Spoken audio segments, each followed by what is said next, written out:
In digital Marathi, जनतेच्या हक्काचं व्यासपीठ।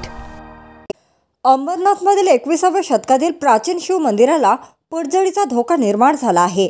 ज्येष्ठ प्राच्यविद्या अभ्यासक डॉक्टर कुमुद कानेटकर यांनी याकडे पुरातत्व विभागाचे लक्ष वेधल्यानंतर विभागाकडून तातडीने उपाययोजना करण्यात आल्या आहेत। अंबरनाथमधील शिलाहार काळातील उत्कृष्ट स्थापत्य कलेचा वारसा असलेल्या शिवमंदिराच्या शिल्पांची झीज होत असल्याचं आणि त्यावरील काही शिल्पे निखळून पडल्याचं समोर आलं आहे।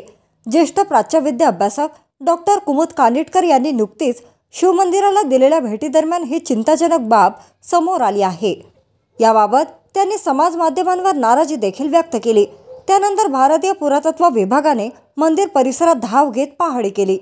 पुरातत्व विभागाने पाहणी केल्यानंतर मंदिराच्या आवारातील ध्वनिक्षेपण यंत्रणा, वास्तूवरील शिल्पांवर तसेच मूर्तींवर होणारा दुग्धाभिषेक, कुठेही फोडण्यात येणारे नारळ, मंदिराच्या आत होणारे होम हवन, पूजा अर्चा यावर निर्बंध घालण्यात आले आहे।